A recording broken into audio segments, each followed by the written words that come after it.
Welcome back, Hawkeye Nation, to a Monday morning episode of the Locked On Hawkeyes podcast, your daily podcast covering your Iowa Hawkeyes on the Locked On Podcast Network. As always, I am your host, Andrew Wade, and on today's episode of the show, we're going to be discussing why Iowa is targeting a very coveted big man in the transfer portal, Western Athletic Conference Player of the Year, Fardaws Aimaq. I probably didn't say his name right, so I apologize there, but they are targeting a very talented center. What that means to the roster, we'll be discussing all that on the show today. Plus, Fran McCaffery spoke to the media and gave some really big insights into the roster construction, who he expects to go, and who he expects to stay. That's all coming up on today's show. Before we get to any of that, though, I want to thank you all for making the Locked On Hawkeyes podcast your first listen every single day. You can find the Locked On Hawkeyes podcast for free wherever you get your podcast at, and also on YouTube by searching Locked On Hawkeyes. And this episode of the Locked On Hawkeyes is brought to you by StatHero. StatHero is reshaping the way you play fantasy sports.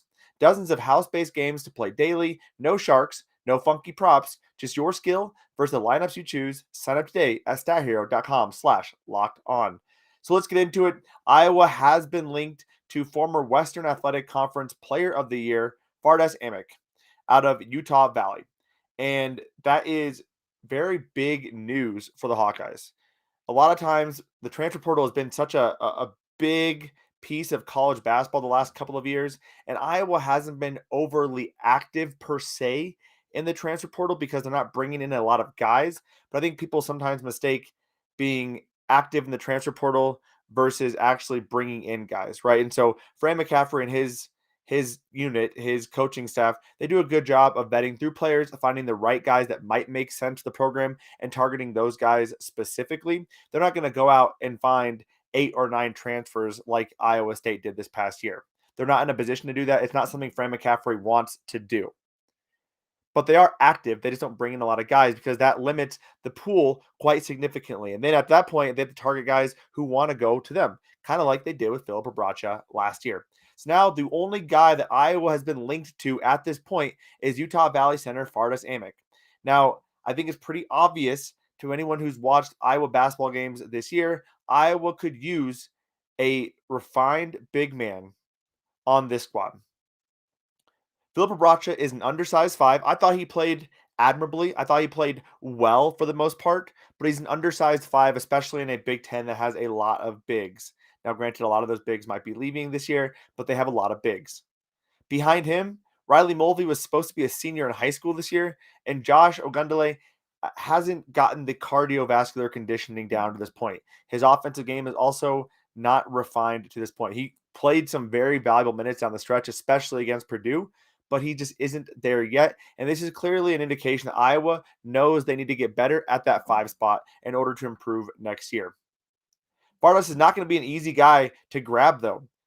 Again, that former Western Athletic Conference Player of the Year, coming off another phenomenal season, averaged 18.9 points per game, 13.6 rebounds per game, 1.7 assists per game, and 1.3 blocks per game. He also incorporated a 3-ball, shooting 1.4 a game and hitting 43.5%. The year prior, 13.9 points per game, 15 rebounds per game, 1.6 assists per game, and 1.7 blocks per game. The only downside is his shooting percentage, considering most of his shots are coming around the basket, a 48% shooter in 2021, a 49% shooter in 21-22.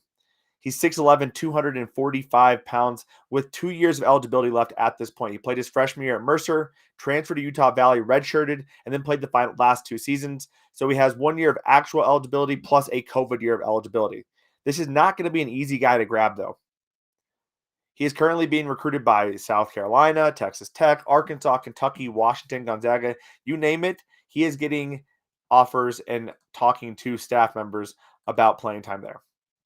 So it's not going to be easy to get, but it would be a huge get for the Iowa Hawkeyes. Because again, I think the biggest weak spot on this team was the ability to match up from a center perspective, have a rim protector consistently, get a lot more rebounding prowess from that center position. I think Filip Rebraca, again, playing undersized, I think he'd be a better fit at the 4.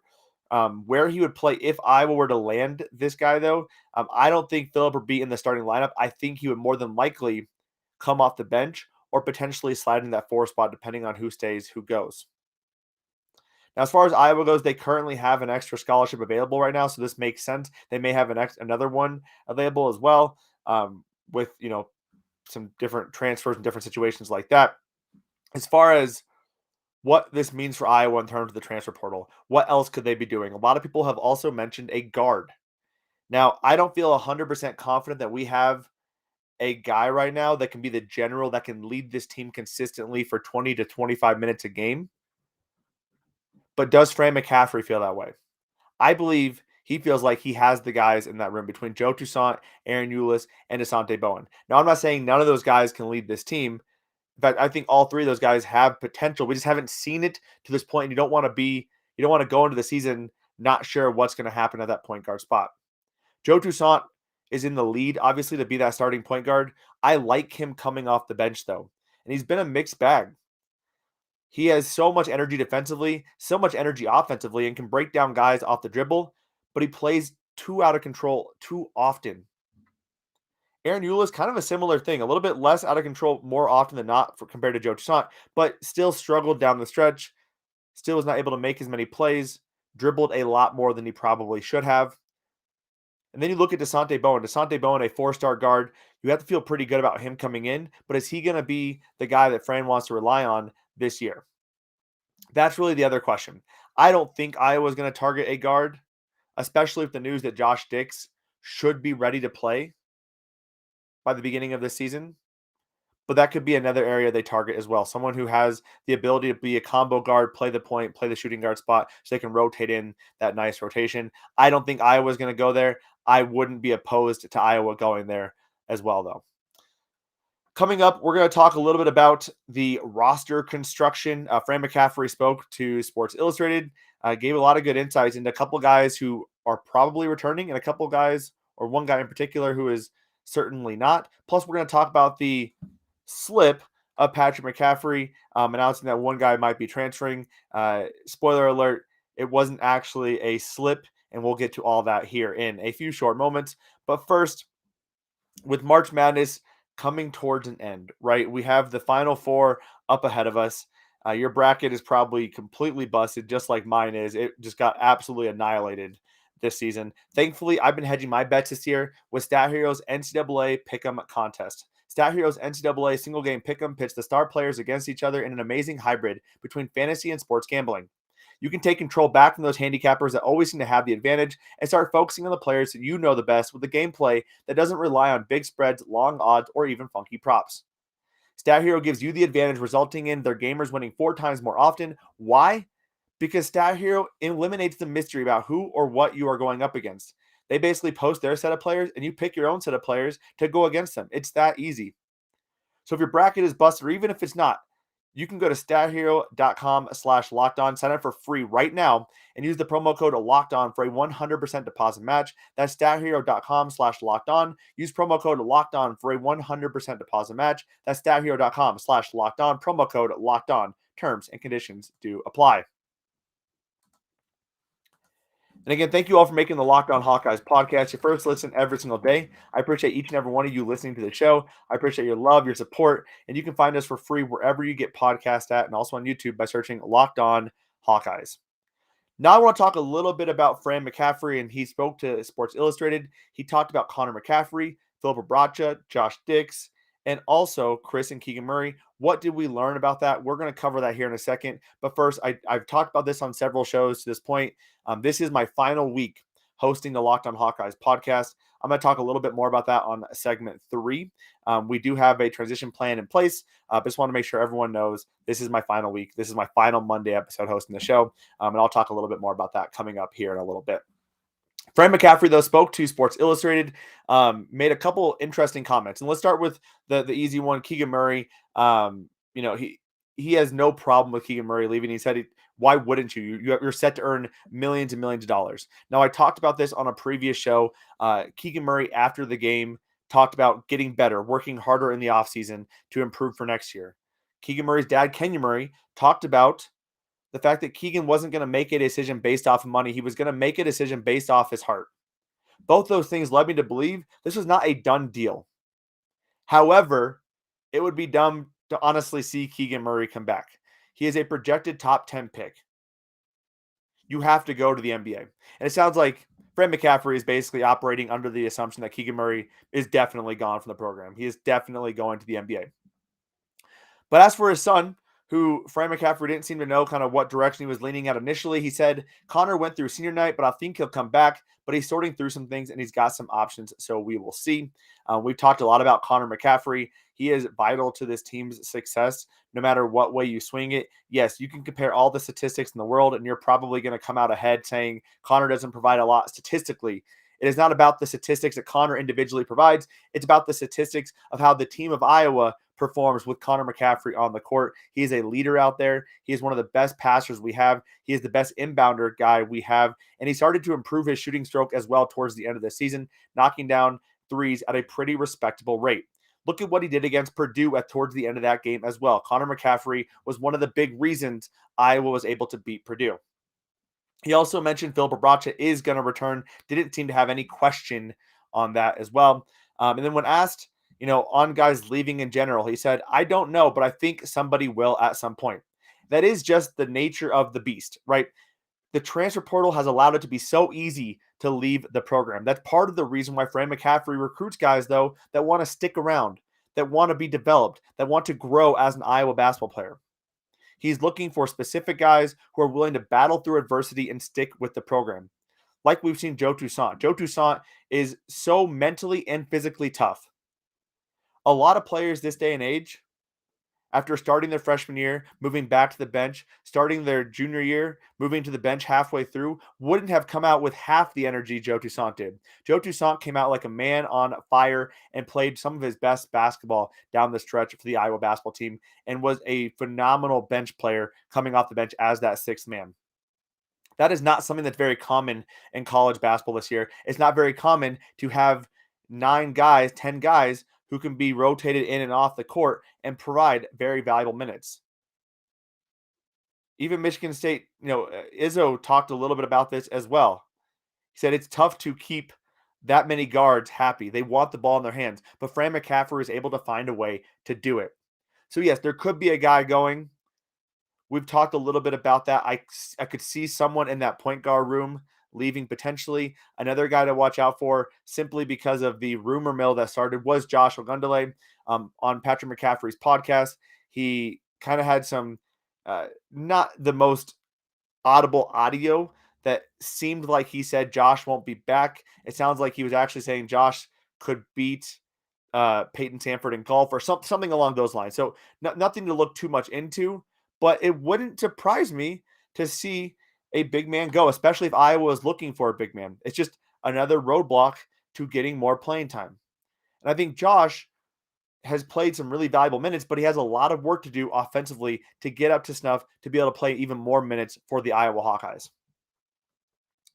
Also, one of the big things I heard from, that Fran McCaffery interview was the fact that Josh Dix should be ready to go this fall. And that will be huge for the Hawkeyes because they are losing Jordan Bohannon, as we all know, right? We are losing a Keegan Murray, who also is able to knock down threes at a respectable clip. Iowa needs a guy behind Tony Perkins who can come off the bench, play 10 to 15 minutes, and give us quality basketball, quality shooting. If Josh Dix wasn't going to be healthy, I felt like we had a very big gap at that backup reserve shooting guard spot behind Tony Perkins. But with Josh Dix returning, that makes me feel a lot better about the program going forward for next year. Fran also mentioned, he said, we are going to try to get a big guy in the portal. Again, we talked about the fact they've already had conversations with Fardaws Aimaq out of Utah Valley. That there's a reason why. It's because Iowa doesn't feel confident in what they have currently. They don't feel like they can go into next season with what they have. They would prefer to have a guy they can trust to play big minutes at that 5 spot. And you better believe if you're going for a guy like Fardaws, you're looking at him to start for the Iowa Hawkeyes. We talked a little bit about this, but Filip Rebraca, what does that mean? I think he could slide over to the 4. Or we see Filip Rebraca come in on the second unit, give us 20 minutes of high-quality basketball, kind of rotating in, kind of like we saw with Jack Nunge and Luka Garza to a lesser extent. That's how I could see that really fitting out. It also sounds like the expectations are sky high for Chris Murray. Fran saying he's going to be great next year. And going on to talk a little bit about stepping out of the shadow of Keegan Murray. This past season, outside of Iowa basketball and some NBA draft junkies, not a lot of people were talking about Keegan Murray. That's why it seemed like it came on as a surprise. but all of us saw Keegan Murray in his performance in his freshman season for the Iowa Hawkeyes, and we were impressed with what we saw. Now, giving him a high usage volume, a much higher usage volume than what we saw his freshman year, we saw phenomenal results. We've seen similar things from Chris Murray to compare to Keegan Murray in his freshman year. Chris Murray in his sophomore year doing a great job when given the minutes to put the team on his back. We saw it against Purdue. We saw it against a few other teams as well. Chris Murray being a very valuable asset on the offensive and defensive side of the basketball. Next year, with him being the guy, with Patrick McCaffery being the guy, we need both those guys to step up and have that level of performance that we saw from Keegan Murray. Maybe not National Player of the Year, but all Big Ten type of performance. And that should help Iowa continue their streak of going to an NCAA tournament and hopefully breaking past that very difficult barrier that's been kind of struggling through Iowa Hawkeye Nation for the last 20 years, getting to a Sweet 16. As we get more information on any of that, we'll make sure to cover that right here on the Locked On Hawkeyes podcast. On tomorrow's episode of the show, we're going to be joined by NFL draft analyst Nick Kendall. He's joined the show before. He's a huge draft analyst. He's also an Iowa Hawkeye alum. He loves Iowa football, scouts them very heavily. So he's going to be on the show to talk a lot about all of our favorite Iowa Hawkeye football players who are going into the NFL draft, where they could be drafted, what are the concerns, what are the strengths. So make sure to tune into that tomorrow and probably on Wednesday as well. That's probably going to be a two-parter, so be on the lookout for that. As you all know, if you've listened to the show before, I'm huge into fitness. I'm also kind of a big guy into resolutions, but sometimes it can be tough to keep and maintain your New Year's resolutions 3 months into the year, especially after March Madness, where all you want to do is maybe gamble on some sports, have a couple of beers. Thankfully, Built Bar is here, and they've made New Year's resolutions easier to keep track of, easier to stay on track with, because a lot of resolutions usually deal with eating right, eating healthy, or being in shape, being fit, or just being healthy in general. Thankfully, Built Bar allows you to do that. No longer do you have to crave that candy bar and get all that fatty deliciousness that you want. You can get a Built Bar, which has all that deliciousness, but with way better health benefits. For example, most of these Built Bars contain 130 calories, 4 to 5 grams of sugar, 4 to 5 net carbs, plus 17 grams of protein. Compare that to a candy bar, and it is going to blow that candy bar out of the water. If you haven't tried Built Bars, why not? Go today. Go to built.com. That's BUILT.com. Use the promo code LOCKED15. That's LOCKED15. And you'll get 15% off your next order. Use that promo code LOCKED15 for 15% off at built.com.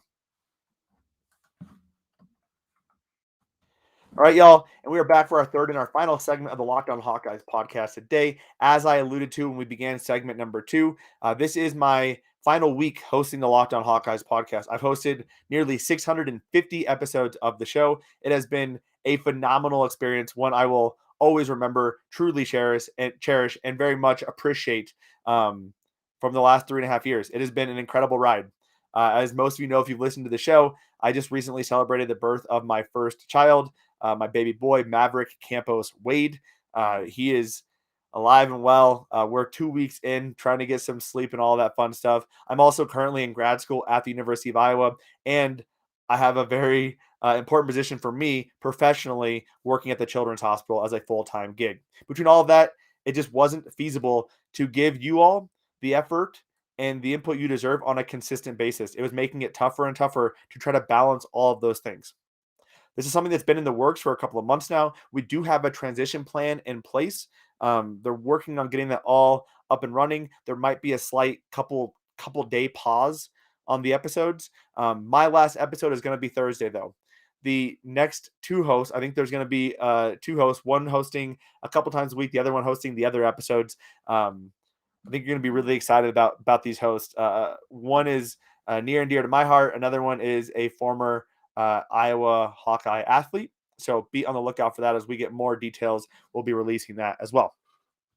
Again, I just want to say thank you, though, for listening in and tuning into this podcast day in and day out for the last 3.5 years. It has been an absolute incredible ride. So I want to take this time, the next couple of minutes, to talk a little bit about what I want to see from the Iowa Hawkeyes in the next year. We just got through one of the more disappointing marches we've ever had for an Iowa Hawkeye athletic community, at least from our major sports like basketball and wrestling. Football, the season did not end the way we wanted it to, right? Coming off that huge game against Penn State, falling to Purdue, falling to Wisconsin, going on a winning streak, and then losing to Kentucky. It did not end the way we wanted to. But all is not lost in Iowa Hawkeye Nation. And here's the 4 things I would like to see, or the things I would like to see out of each of the 4 major sports: Iowa football, women's basketball, men's basketball, and wrestling. First and foremost, Iowa football. There is no reason why this team shouldn't win, I would say, even 10 games this year. That might be aggressive. We have a more difficult schedule, but I think Iowa has the ability to win 10 games this season, and I'd like to see them do that. It starts with solid quarterback play, though. I would like to see Iowa open up this offense. I would like to see them get a bit more creative. We've seen them slowly get more creative under Brian Ferentz, but I'd like to see Kirk Ferentz basically take his hands off the reins and let Brian Ferentz do his thing and see what Brian Ferentz can do.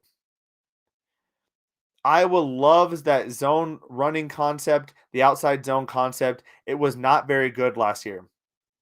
We're going to have a younger offensive line. Is it going to be better this year? Or does Iowa need to have a few more tricks up their sleeves to make sure we are improving on run blocking and also pass blocking? Because Spencer Petras, if he is to start, is a freaking tree. Alex Padilla needs some assistance. We maybe see Joey. So that'll be really interesting to me. It all comes down to that quarterback play, though. And I think Iowa very much has the potential to win 10 games. They return 6 of their front 7 guys on defense. They return 2 starting defensive backs and several defensive backs who have had starter type of minutes. Plus, they have 5-star recruit Xavier.